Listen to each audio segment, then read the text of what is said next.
الحمد لله نحمده ونستعينه ونستغفره ونؤمن به ونتوكل عليه ونعوذ بالله من شرور أنفسنا ومن سيئات أعمالنا من يهده الله فلا مضل له ومن يضلله فلا هادي له ونشهد أن لا إله إلا الله وحده لا شريك له ونشهد أن سيدنا ومولانا محمدا عبده ورسوله صلى الله تعالى عليه وعلى آله وأصحابه وبارك وسلم تسليما كثيرا كثيرا أما بعد فأعوذ بالله من الشيطان الرجيم بسم الله الرحمن الرحيم إن الله يحب التوابين ويحب المتطهرين وقال النبي صلى الله تعالى عليه وسلم السواك الفطرة أو كما قال عليه الصلاة والسلام۔ محترم بھائیوں، دوستوں اور بزرگوں، اللہ پاک جل شانہ کا بہت بڑا ہم پر ایک احسان یہ ہے کہ اللہ تعالیٰ نے ہم تمام کو ایمان والا بنایا ہے۔ یہ اللہ تعالیٰ کا ہم تمام پر بہت ہی بڑا انعام اور بہت ہی بڑا احسان ہے کہ کچھ قیمت ہم کو خرچ نہیں کرنی پڑی، ہمیں اتنی قربانیاں نہیں دینی پڑی، اس کے باوجود اللہ تعالیٰ نے ہم تمام کو ایمان والے گھر میں پیدا فرمایا ہے۔ اور اللہ تعالیٰ کا مزید ہم پر احسان یہ بھی ہوا کہ جہاں پر اللہ تعالیٰ نے حضرت آدم علیہ السلام سے لے کر ہمارے نبی محمد الرسول اللہ صلی اللہ تعالی علیہ وسلم تک انبیاء مبعوث فرمائے، تو بہت سارے نبی گزر چکے، لیکن اللہ تعالیٰ نے ان تمام انبیاءوں کی امت کے بدلے ہم تمام کو محمد الرسول اللہ صلی اللہ تعالی علیہ وسلم کی امت میں پیدا فرمایا۔ تو یہ ہمارے لیے بڑی شرف کی بات ہے کہ ہم محمد الرسول اللہ کے امتی ہیں، وہ نبی جس نے ہر ایک چیز کے طریقے ہم تمام کو سکھلائے، ہم تمام کو بتلائے ہیں۔ آپ صلی اللہ تعالی علیہ وسلم نے افعال کے ذریعے بھی، اقوال کے ذریعے بھی صحابہ تک اللہ تعالیٰ کی طرف سے جو وحی نازل ہوئی ان تمام چیزوں کو صحابہ تک پہنچایا، اور صحابہ سے لے کر ہم تک علماء کے واسطے سے یہ چیزیں پہنچی ہیں۔ تو ہم اس نبی کے امتی ہیں جس نے ہر طور و طریق ہم کو سکھلائے ہیں، یعنی وہ محمد الرسول اللہ صلی اللہ تعالی علیہ وسلم جس نے سونے سے لے کر جاگنے تک، اٹھنے سے لے کر بیٹھنے تک، کھانے سے لے کر پینے تک اور پہننے سے لے کر اتارنے تک ہر طریقے سے، اگر تجارت دار ہو تو تجارت کر کے بھی ہمارے نبی نے بتلا دی، اگر تعلقات رکھنے والا ہو تو ہمارے نبی نے تعلقات رکھ کر بھی بتا دیے، بہترین شوہر بننا چاہتا ہو تو ہمارے نبی نے بہترین شوہر بن کر بتایا ہے، بہترین غمخوار بننا چاہتا ہو تو یتیموں کی کفالت کر کے بتایا ہے، بہترین غمگسار بننا چاہتا ہو تو بوڑھے جو اپنے پیٹھ پر سامان لادنے سے عاجز ہو چکے تھے، ہمارے محبوب صلی اللہ تعالی علیہ وسلم نے ان بوڑھوں کا سامان، ان عمر رسیدہ کا سامان اپنی پیٹھ پر رکھ کر پوری امت کو بتا دیا، آنے والے تمام لوگوں کو بتا دیا کہ غمگساری کس طرح کی جاتی۔ تو اللہ تعالیٰ نے ہم تمام کو اتنے پیارے نبی کی امت بنایا ہے، یہ ہمارے لیے ایک شرف کی بات ہے اور ایک انعام کی چیز ہے۔ اللہ تعالیٰ نے جس بچے کو بھی دنیا کے اندر پیدا کیا، وہ بچہ فطرت اسلامی کے اوپر پیدا ہوا ہے، جس کا بھی دنیا کے اندر جنم ہو رہا ہے فطرت اسلامی پر اس کا جنم ہو رہا ہے، لیکن تربیت کے معاملے میں والدین کبھی اسے نصرانی بنا دیتے ہیں، کبھی اس کو یہودی بنا دیتے ہیں، یا کسی مذہب باطلہ کا ماننے والا اس کو بنا دیتے ہیں۔ حالانکہ پیدا جو ہوا ہے وہ فطرت اسلام پر پیدا ہوا، لیکن خاتمہ جو ہو رہا ہے وہ فطرت اسلام پر نہیں ہو رہا ہے۔ اللہ تعالیٰ نے ہم کو فطرت اسلام پر تو پیدا کیا ہی ہے، لیکن تربیت والا معاملہ بھی ایسا رکھا کہ ایمان والے ماں باپ عطا فرمائے، جو زندگی بھر ہم تمام کو ایمان والی دولت سے سرفراز فرما رہے ہیں، ایمان کی تعلیم، اسلام کی تعلیم دے رہے ہیں، مذہب حق کی تعلیم دے رہے ہیں۔ اس سے بڑا انعام ہمارے لیے کیا ہوگا؟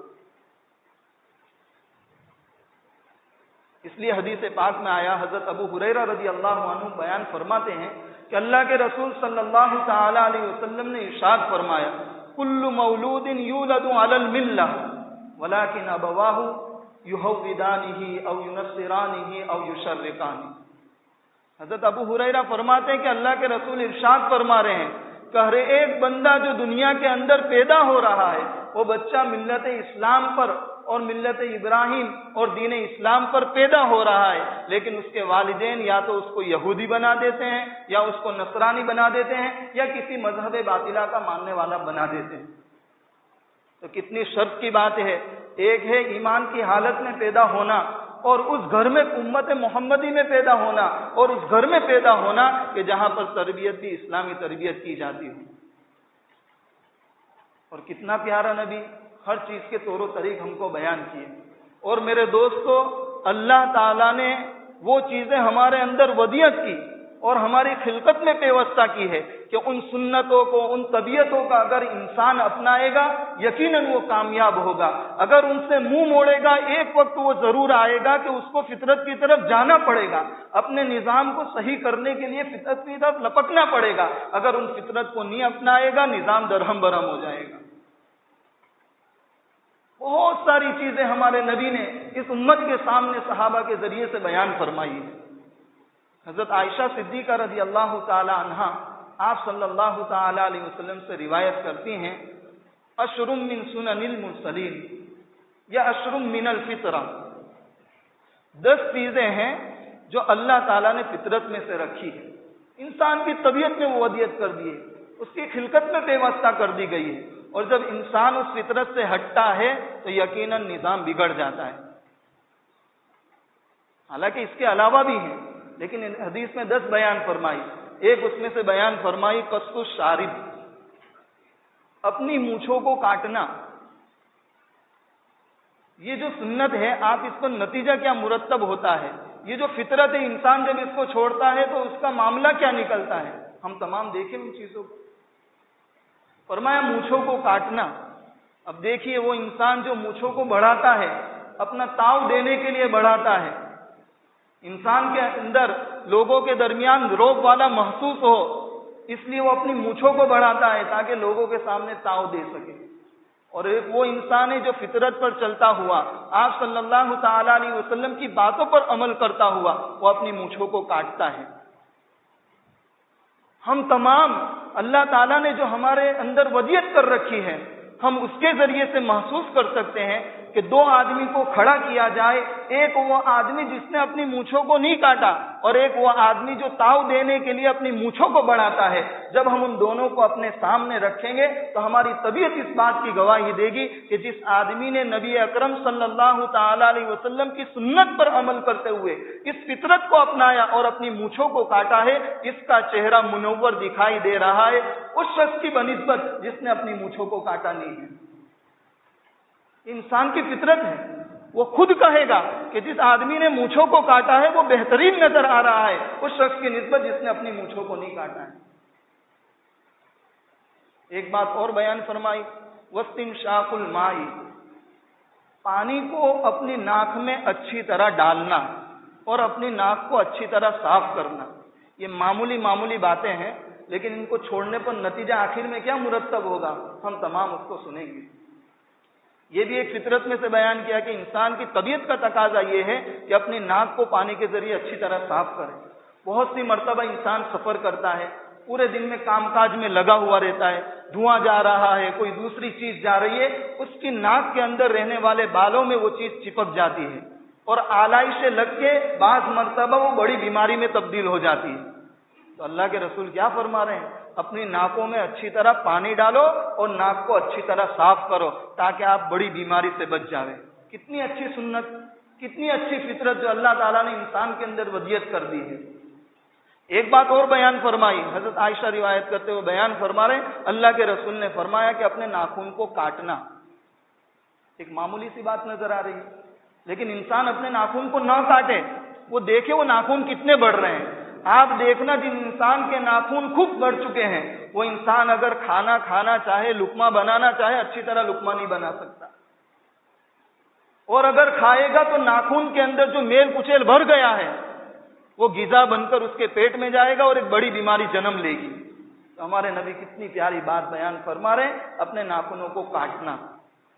ایک بات بیان فرمائی کہ جسم کے اندر جو جوڑ ہیں، ہاتھ کے جوڑ ہوئے، پیڑ کے جوڑ ہوئے، جتنے بھی جوڑ ہیں ان کو اچھی طرح سے پانی کے ذریعے سے صاف کرنا، پھول مل مل کر رگڑ کر دھونا۔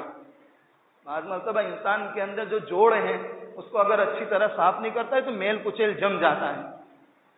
ایک اور بات بیان کی کہ اپنی بغلوں کے بالوں کو اکھاڑنا، حدیث میں جو لفظ آیا ہے اس کا ترجمہ ہوتا ہے اپنی بغلوں کے بالوں کو اکھاڑنا، لیکن یہ اس شخص کے لیے ممکن ہے جس نے اول ہی سے اکھاڑنے کا کام کیا ہو، جس نے اسرے کے ذریعے سے، دوسری چیزوں کے ذریعے سے اگر اس کو کاٹ دیا، اس کے لیے آسان نہیں ہے۔ اس لیے علماء لکھتے ہیں کہ جس چیز کے ذریعے سے بغلوں کو صاف کر رہا ہے ان چیزوں کے ذریعے سے صاف کیا جائے۔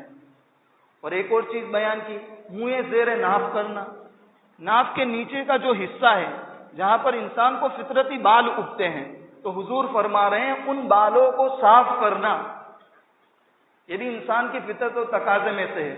میں اور آپ ذرا غور کریں اور سوچے اور فکر کرے کہ انسان اگر اپنی بغلوں کے بالوں کو نہ کاٹے، منہ زیر ناف نہ کرے، آپ دیکھیں انسان کی حالت کیسی ہو جائے گی۔ اپنے اندر وہ خود درندگی محسوس کرے گا، جو اس کی حالت ہوگی اپنے اندر وہ خود درندگی محسوس کرے گا، اس لیے کہ اللہ تعالیٰ نے انسان کو فطرت سلیمہ پر پیدا کیا ہے، اور وہ فطرت سلیمہ اس بات کا تقاضا کرتی ہے کہ اپنے جسم کو صاف ستھرا رکھا جائے۔ اور ان 10 چیزوں میں سے ایک چیز حضور نے بیان فرمائی، السواک، مسواک کرنا۔ جو آج بیان کرنا ہے وہ السواک، مسواک کرنا، یہ بھی انسان کے لیے اپنے منہ کو پاکیزہ رکھنے کے لیے، منہ کو صاف کرنے کے لیے بہت ضروری ہے۔ اب دیکھیے یہ چیزوں آپ کے سامنے بیان کی گئی کہ کلی کرنا، منہ کو اچھی طرح پاک کرنا، مسواک کرنا، دانتوں کو صاف کرنا، بغلوں کے بال اکھاڑنا، اسی طرح منہ زیر ناف کرنا اور ناخن کاٹنا، ان چیزوں کو جو بیان کیا گیا، آج آپ جو لوگ ان کو چھوڑ رہے ہیں ان کا نتیجہ شاید آپ کو نہ معلوم ہو۔ اگر ہم مدارس کے اندر جائیں یا ان بزرگوں کے پاس جائیں جو اپنی خانگی باتیں بزرگوں کے پاس آ کر بیان کرتے ہیں، ان علماء اور مفتیان کرام کے پاس جا کر اپنے گھروں کے حالات بیان کرتے ہیں، اگر ہم ان بزرگوں سے، ان مفتیان کرام سے اور ان مدارس سے فتویٰ پوچھیں گے کہ لوگ آپ کے یہاں آ کر کیا مسئلے پوچھتے ہیں، تو وہ بیان فرمائیں گے کہ آج معاشرے میں ایک بڑا طبقہ وہ ہے کہ جن کے درمیان ناچا کیے، نا اتفاق کیے، شوہر کی بیوی سے نہیں بن رہی ہے، بیوی کی شوہر سے نہیں بن رہی ہے، اور گھر کا نظام درہم برہم ہو گیا۔ اس کی وجہ جو بیان کرتے ہیں کہ انسان نے ان فطرتوں کو چھوڑا، آپ صلی اللہ تعالی علیہ وسلم کی سنتوں کو چھوڑا، اس لیے ان کا نظام درہم برہم ہو گیا اور شوہر بیوی میں طلاق کا معاملہ آ چکا ہے۔ اسے سینکڑوں واقعات ہم اگر علماء کے پاس جاوے تو وہ بیان فرمائیں گے کہ فلاں کے گھر میں طلاق کا معاملہ پیش آیا۔ کیوں آیا؟ اس لیے کہ شوہر پاک صاف نہیں رہتا تھا، بیوی اپنے منہ کو صاف ستھرا نہیں رکھتی تھی، جس کی وجہ سے اس شوہر نے اپنی بیوی سے گندگی محسوس کی، اس بیوی نے اپنے شوہر سے گندگی محسوس کی، اور معاملہ یہ پہنچا کہ جب فطرت اسلامی اور فطرت سلیمہ کو چھوڑا تو حال یہ ہوا کہ گھر میں طلاق کے معاملے پیش آ رہے ہیں۔ حالانکہ ہم کو معمولی چیز لگ رہی ہے، لیکن طلاق تک نوبت جا رہی ہے۔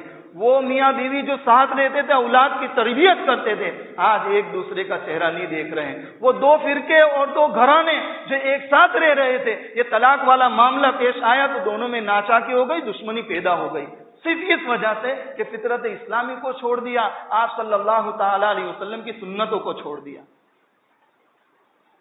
اور اپنی طرف سے نہیں بلکہ جامع الصغیر میں یہاں تک بیان کیا گیا کہ آپ صلی اللہ تعالی علیہ وسلم نے فرمایا کہ اپنے کپڑوں کو اچھی طرح دھو، پاک صاف رہو، اور مسواک کرو. اور فرمایا کہ بنی اسرائیل لم یکونوا یفعلون ذالک فزنت نساؤہم، کہ بنی اسرائیل نے مسواک کو چھوڑ دیا، پاک صاف رہنا چھوڑ دیا، کنگھی کرنا چھوڑ دیا. تو بیان فرما رہے ہیں کہ ان کی عورتیں زنا میں مبتلا ہو گئی. اور وجہ یہی ہے، جب شوہر پاک صاف نہیں رہا، بیوی نے نفرت محسوس کی، بیوی علیحدہ ہو گئی. شوہر نے دیکھا بیوی پاک صاف نہیں رہ رہی ہے، شوہر علیحدہ ہو گیا. اور معاملہ کیا ہوا؟ جب کوئی عورت زنا کروائے گی، وہ انسان کے ساتھ ہی زنا کروائے گی. جس طرح عورت ذات زنا میں مبتلا ہو گئی، یہ شوہر اور انسانی ذات بھی زنا میں مبتلا ہو گیا. حالانکہ معمولی چیز لگ رہی ہے، مسواک کرنا، منہ کو پاک صاف کرنا، فطرت کو چھوڑنا، لیکن آپ نتیجہ تو دیکھیے کہ گھر کے گھر ویران ہو رہے ہیں، گھر ٹوٹ رہے ہیں. اور آپ صلی اللہ تعالی علیہ وسلم نے فرمایا السواک والفطرہ. عبداللہ ابن حداد رضی اللہ عنہ فرماتے ہیں کہ حضور کا فرمان کہ یہ سواک مسواک جو ہے یہ تو عین فطرت ہے. انسان کا تقاضا یہ ہے کہ اپنے دانتوں کو پاک صاف رکھے، اپنے منہ کو پاک صاف رکھے. آپ صلی اللہ تعالی علیہ وسلم نے ایک موقع پر فرمایا خمس من سنن المرسلین الحیاء والحلم والحجامۃ والسواک والتعطر. 5 چیزیں بیان فرمائی کہ یہ مرسلین کی سنت میں سے ہے. تمام انبیاء کے اندر دیکھو تو کوٹ کوٹ کر یہ چیزیں بھری ہوئی ہیں. اس میں سے فرمایا الحیاء. کسی بھی نبی کی سیرت اٹھا کر دیکھ لو، حضرت آدم علیہ السلام سے لے کر محمد الرسول اللہ صلی اللہ تعالی علیہ وسلم، کسی کی بھی سیرت ہم پڑھ لے تو وہاں پر ہم کو حیا والا شعبہ ان میں کوٹ کوٹ کر بھرا ہوا نظر آئے گا. اور یہی حیا ہے جو انسان کو گناہوں سے بچاتی ہے. اس کے بعد فرمایا الحلم. بردباری ان کے اندر کوٹ کوٹ کر بھری ہوئی تھی.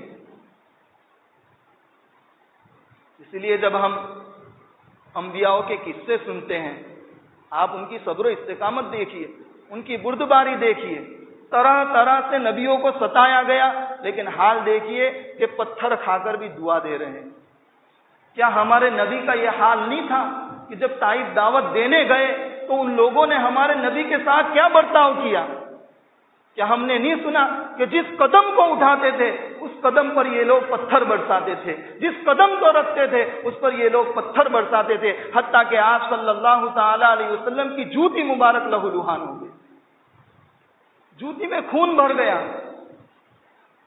اللہ کی طرف سے حکم فرشتوں کو بھیجا گیا کہ طائف پہاڑوں کے درمیان ہیں، حضور سے کہہ دو اگر آپ حکم دے تو ان پہاڑوں کو ایک ساتھ کر دیا جائے اور چورا چورا ان لوگوں کو بنا دیا جائے. لیکن حضور کیا فرما رہے ہیں؟ صبر و استقامت دیکھیے، حلم دیکھیے. میرے اور آپ کے نبی صلی اللہ تعالی علیہ وسلم فرما رہے ہیں اگر یہ لوگ ایمان نہیں لائے، مجھے اللہ تعالیٰ کی ذات سے قوی امید ہے کہ ان کی نسل ایمان والی بنے گی.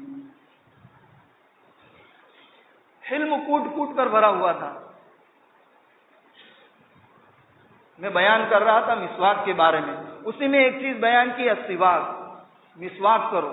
مسواک کے بارے میں حضور ترغیب دے رہے ہیں، اور حتیٰ کہ یہاں تک بیان فرمایا گیا، حضرت ابو امامہ رضی اللہ تعالیٰ عنہ فرماتے ہیں کہ حضور اکرم صلی اللہ تعالیٰ علیہ وسلم فرما رہے کہ مسواک خوب اختیار کرو، اس لیے کہ اللہ تعالیٰ نے اس میں اپنی خوشنودی رکھی ہے اور دانتوں کی پاکی اور صافی رکھی ہے، اور اللہ تعالیٰ مسواک والے کو پسند فرماتے. اور مجھ کو اتنی کثرت سے مسواک کا حکم دیا گیا کہ مجھے ڈر لگ گیا کہیں میرے اوپر اور میری امتیوں کے اوپر مسواک کو فرض نہ کر دیا جائے. اس لیے آپ صلی اللہ تعالی علیہ وسلم نے ایک موقع پہ فرمایا لولا ان اشق علی امتی لامرتهم بالسواک مع كل وضوء. اگر مجھے میری امت پر یہ خوف نہ ہوتا کہ ان پر مسواک کرنا دشوار گزرے گا، ان پر تکلیف دہ ہوگا، تو میں اپنی امت کو حکم دیتا کہ تم تمام نماز کے درمیان ہر نماز کے وقت میں تم مسواک کو اختیار کرو. اور فرما رہے ہیں کہ مجھے فرشتے اتنی تاکید سے وصیت کرتے رہے کہ مجھے اپنی داڑھوں پر ڈر لگنے لگ گیا، اپنے آنکھیں کے دانتوں پر ڈر لگنے لگ گیا. اتنی کثرت سے مسواک کو کہا. اور کیا حال تھا آپ صلی اللہ تعالی علیہ وسلم کا. اور ان چیزوں میں کتنی حکمتیں رکھی گئی ہیں. حضرت عائشہ صدیقہ رضی اللہ عنہا سے پوچھا گیا کہ حضور جب گھر میں داخل ہوتے تھے کس چیز کے ذریعے سے وہ ابتدا کرتے تھے؟ حضرت عائشہ رضی اللہ عنہا نے موقع موقع پر فرمایا یدخل البیت بالسواک یخرج من البیت بالسواک، جب گھر میں داخل ہوتے تو مسواک کرتے تھے، جب گھر سے باہر تشریف لے جاتے تو مسواک کرتے تھے۔ علماء نے اس کے چند معانی لکھے۔ بعض فرماتے ہیں کہ یہاں پر مسواک کے ذریعے سے مراد نفل عبادت ہے، کہ حضور کا معمول مبارک یہ تھا کہ جب بھی گھر میں داخل ہوتے تھے تو 2 رکعت نفل نماز پڑھتے تھے، تو مسواک کے ذریعے سے مراد یہاں پر نماز ہے، نفل نماز۔ بعضوں نے فرمایا کہ نہیں، بلکہ جب گھر میں داخل ہوتے تو مسواک کرتے تھے۔